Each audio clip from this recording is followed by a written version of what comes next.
on Trump cryptocurrency tokens in exchange for an invitation to Trump National Golf Course in D.C. to see the president. Listen, I've been around the space long enough to know the difference between hype and substance. And if you've been following crypto even casually over the last few years, you've seen it too. Every cycle, it's the same story. Thousands of coins get minted out of thin air. TikTok and Twitter pump them with promises of generational wealth, and people throw money at them hoping for that one moonshot. Then, most of them vanish. Websites shut down. Discord servers get abandoned. Liquidity disappears. And what's left? Holders stuck with bags of digital dust. That's crypto for you if you don't filter through the noise. And in 2025, there's still noise, maybe even louder than ever. We've got AI coins, meme coins, celebrity coins, frog coins, dog coins, cat coins, and everything in between. But strip away the marketing, strip away the pump and dump schemes, and only a handful of projects actually matter. Only a handful are solving real problems at scale. Only a handful have real-world adoption. And when I say real-world adoption, I'm not talking about someone shilling their coin in a Telegram group. I'm talking about governments, banks, enterprises, NGOs, Fortune 500 companies, actual financial institutions putting these networks into use. Because that's the only way crypto survives long-term. The retail hype fades, the gambling crowd moves on, but infrastructure, the rails that move money, that connect economies, that underpin the financial system, that's the stuff that lasts. And right now, in 2025, 3 names rise above the rest. Stellar's XLM, Hedera's HBAR, and Ripple's XRP. Now, people always ask me, why these 3? Why not Bitcoin? Why not Ethereum? Why not Solana or the latest hot L2 that everyone's talking about? And look, I'm not here to disrespect Bitcoin or Ethereum. Bitcoin is the granddaddy, the original digital gold. Ethereum is the innovation hub, the experimental playground where DeFi was born. But here's the reality. Bitcoin doesn't move money, it stores it. Ethereum is still clogged, still expensive, still facing constant competition from layer 2s and sidechains. And while Solana, Avalanche, Cardano, Polkadot, you name it, they all have interesting tech, what's the adoption? Where's the government usage? Where's the enterprise integration? It's not there at the same level. Meanwhile, XLM, HBAR, and XRP are out there signing deals, integrating with central banks, powering payment corridors, and securing enterprise tokenization projects. These 3 aren't just crypto assets anymore. They're becoming financial infrastructure. So let me lay this out clearly. 2025 is not about chasing the next meme coin or getting wrecked by a rug pull. It's about understanding the shift that's happening right under our noses. Money is going digital. Payments are going digital. Assets, stocks, bonds, real estate, carbon credits are being tokenized. Governments are rolling out central bank digital currencies. Banks are upgrading their settlement systems after decades of running on clunky, outdated rails. And who do you think is building the plumbing for all of this? Who do you think is in the boardrooms with regulators, with banks, with NGOs? Not the meme coins, not the AI hype tokens. It's the utility players, XLM, HBAR, and XRP. Let's start with Stellar's XLM, because this one doesn't get enough credit. Stellar has quietly positioned itself as the people's settlement coin. It's been in talks with central banks, it's powering cross-border payments, and in 2025 it's making huge strides in humanitarian aid delivery. We're talking the UN, NGOs, refugee programs, actual life-changing utility. When aid needs to move into a war zone or a natural disaster area, you can't rely on banks with week-long settlement times. You need instant, cheap, reliable transfers. And that's exactly what Stellar provides.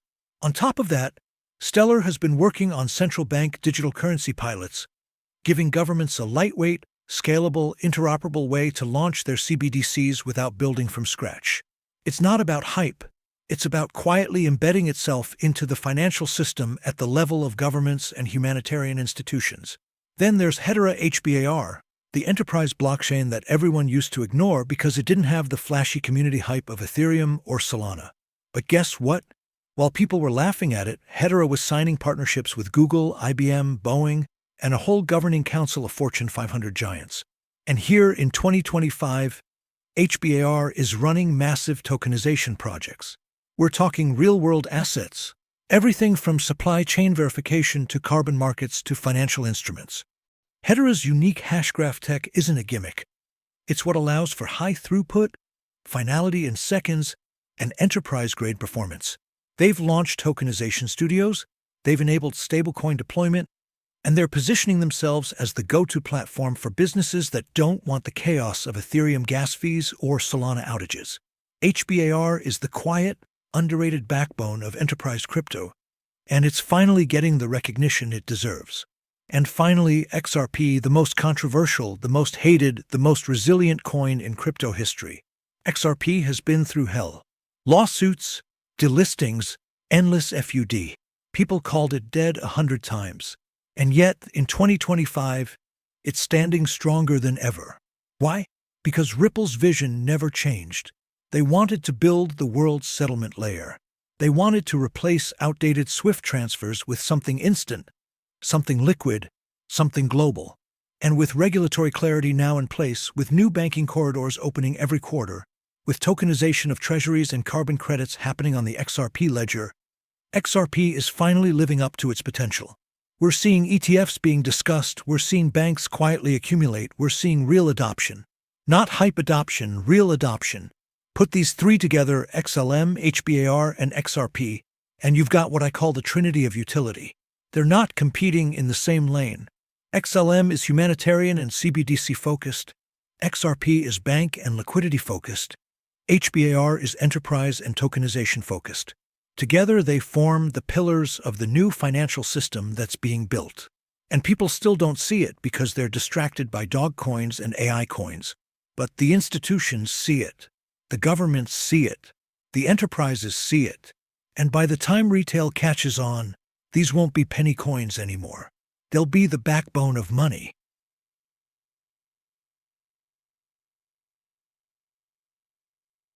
That's why I'm making this video, that's why I'm telling you to pay attention. Because history is repeating itself. In the dot-com boom, thousands of websites popped up, but only a few became the infrastructure of the internet: Google, Amazon, Microsoft. In crypto, thousands of tokens exist, but only a handful will become the infrastructure of the financial internet. And in 2025, those names are becoming clearer: Stellar's XLM, Hedera's HBAR, and Ripple's XRP. Ignore the noise, zoom out, and you'll see it. Let's talk about Stellar, because if there's one project in crypto that's been criminally underrated for years, it's XLM. And I get it, Stellar has never had the hype machine behind it. It doesn't have influencers screaming Lumbo over it. It doesn't have meme armies pushing it on Twitter. It doesn't have the flashy marketing campaigns. But you know what it does have? Real adoption, real usage, real-world impact that makes a difference in people's lives today, not in some vague future.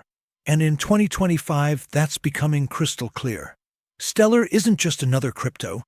It's becoming a backbone for humanitarian aid, cross-border payments, and central bank innovation. Let's start with what makes Stellar different. From day one, Stellar was designed to move money, fast, cheap, reliable. That's it. No gimmicks, no overcomplication. If you want to move value from one place to another, Stellar can do it in seconds for a fraction of a cent.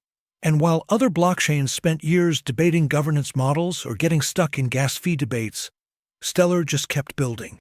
And now, in 2025, when the world is finally waking up to the fact that payments need to go digital, Stellar's been sitting there like, hey, we've been ready for years. One of the most powerful examples of Stellar's real-world impact is its work with humanitarian aid. Look at what's happening with the UN and NGOs. When aid needs to be delivered into crisis zones, whether it's war, natural disasters, or refugee camps, traditional financial systems fail. Banks don't operate efficiently in these regions. Settlement takes days, fees eat up precious resources, and sometimes entire transfers just get blocked because of outdated correspondent banking networks. Stellar steps in and solves that. With Stellar, NGOs can send digital vouchers or stablecoins instantly to people on the ground, and those people can use them for food, medicine, and shelter. We're talking about real human lives being improved because money gets where it needs to go, when it needs to go.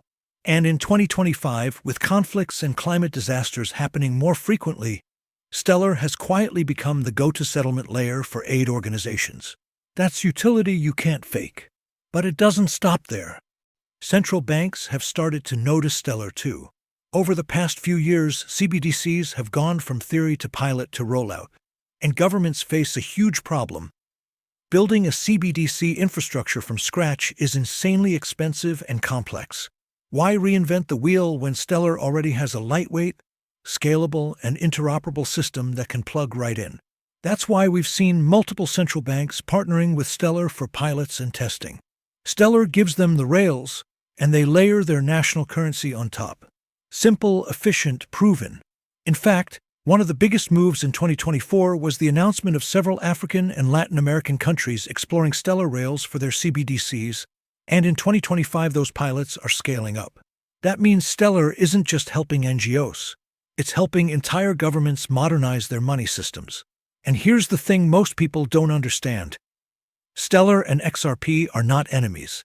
They're not even in the same lane. People always want to pit them against each other. XRP is the bank coin, Stellar is the people's coin. But that's exactly the point.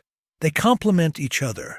XRP is building the rails for interbank settlements, for large-scale liquidity transfers. Stellar is focused on retail, on NGOs, on CBDCs that touch everyday people.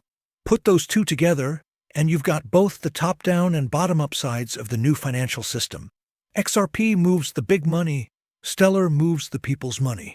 That's not competition, that's synergy. Now, let's talk adoption numbers because this is where things get wild. In 2023, Stellar processed over 1 billion transactions. In 2024, that number doubled. And here in 2025, with the rise of CBDCs and humanitarian usage, Stellar is processing volumes that rival some legacy payment providers. We're talking Visa-level scalability, but running on open blockchain rails. Think about that for a second. While everyone's distracted by whether Dogecoin will hit $1, Stellar is literally running the infrastructure for aid delivery and central banks. That's the disconnect between retail hype and real adoption. And don't forget the stablecoin angle. Stablecoins are exploding in 2025. After all the drama with algorithmic stablecoins and regulatory crackdowns, the market finally settled on one truth. People want trusted, regulated stablecoins, and they want them on fast, cheap networks.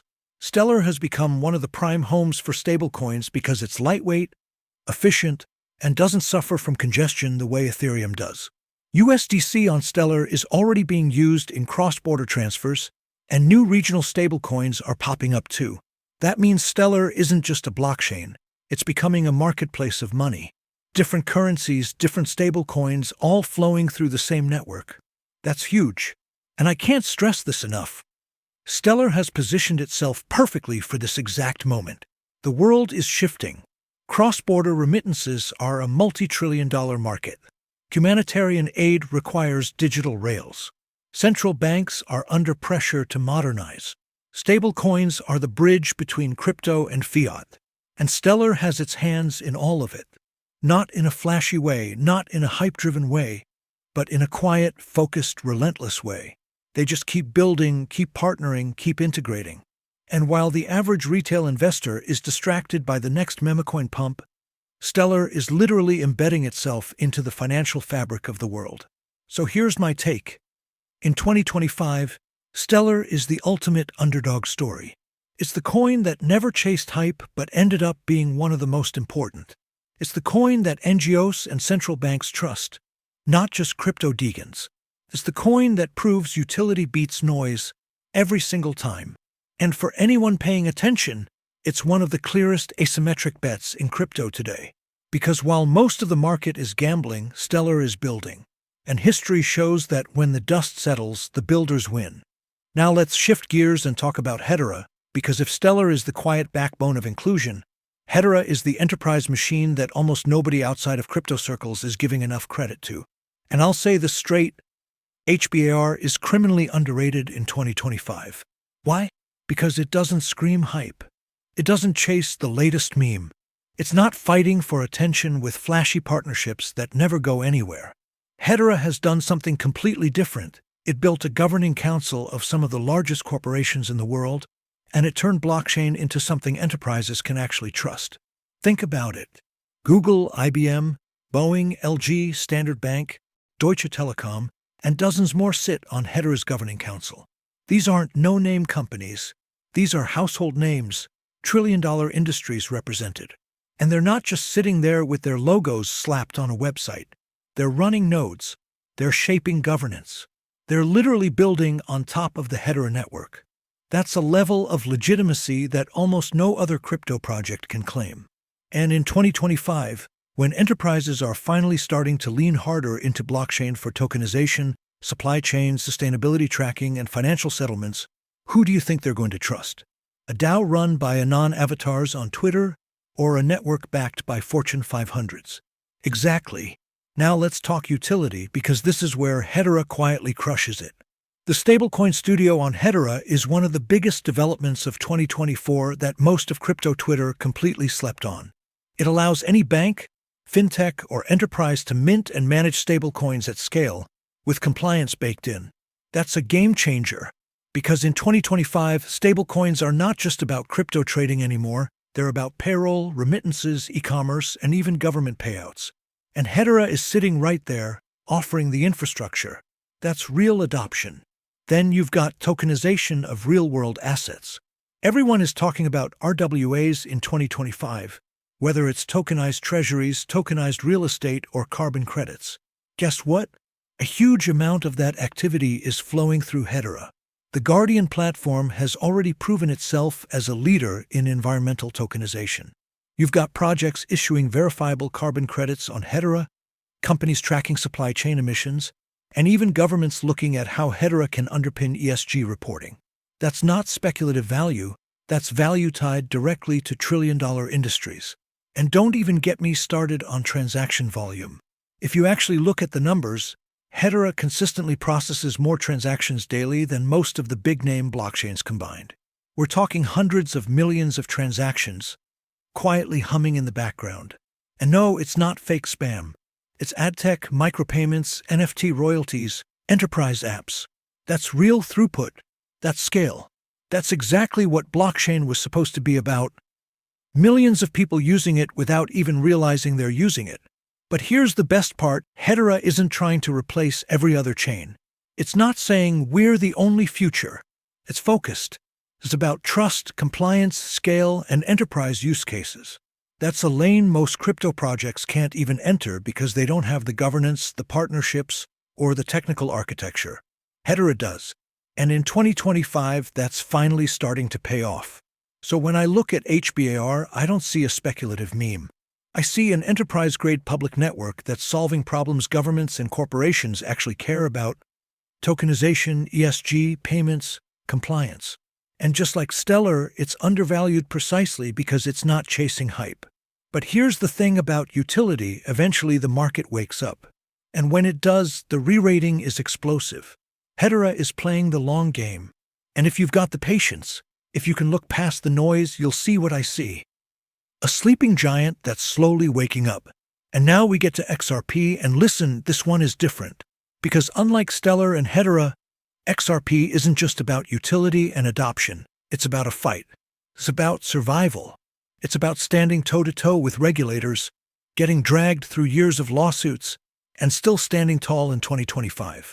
That story alone makes XRP unique in crypto, because no other project has taken as much heat from the SEC and still managed to thrive. Let's be real, most projects would have died under that kind of pressure. Years of court battles, headlines painting XRP as a security, exchanges delisting it left and right, could have been the end. But instead, Ripple turned that fight into fuel. They got the clarity that almost no other crypto asset has right now. A federal judge literally ruled XRP is not a security when traded on the secondary market. That's huge. That's clarity Bitcoin and Ethereum don't even officially have yet. And it means XRP is one of the few assets with a legal green light to keep moving forward in the US. But the XRP story is bigger than just law. It's about what Ripple has been building this whole time while everyone else was arguing. RippleNet, on-demand liquidity, cross-border settlements. This is infrastructure that is already being used by banks and payment providers around the world. When you talk about real-world adoption, XRP is one of the only tokens actually moving billions in value through corridors between Asia, Africa, and Latin America. And it's doing it faster and cheaper than SWIFT ever could. That's not a dream, that's happening now. The other thing that sets XRP apart is the narrative around central banks and CBDCs. A lot of people love to hate on Ripple for being too close to the system, but that's exactly the point. While most crypto wants to burn the old world down, Ripple is integrating with it. They're working with regulators, central banks, and financial institutions. They're positioning XRP as the bridge currency of the new digital economy. Liquidity on tap for CBDCs, stablecoins, and tokenized assets. You might not like that narrative if you're hardcore decentralization only, but you can't deny the scale of it. If it works, XRP becomes the plumbing of the global financial system. And in 2025, that's why XRP feels different from Stellar or Hedera. Those two are about building quiet infrastructure. XRP is about fighting its way into relevance and coming out stronger on the other side. It's got the scars to prove it. And that fight has given it something the others don't have yet. Legal clarity, battle-tested resilience, and a global network of banks already in motion. So while most of crypto is still arguing about regulation, XRP has already faced the storm. And that's why it deserves its own lane in this conversation, not just as a utility coin, but as proof that crypto can take on the system and survive. So if you've made it this far, you already know the deal. XLM, HBAR, and XRP aren't just hype plays. They're real infrastructure coins shaping the future of money. And this space moves fast, so staying ahead matters. If you found value in this breakdown, hit that like button, drop a comment with your thoughts on which of the three you're most bullish on, and don't forget to subscribe so you don't miss the next deep dive. This channel is all about cutting through the noise and getting through what really matters in crypto. Let's keep building together.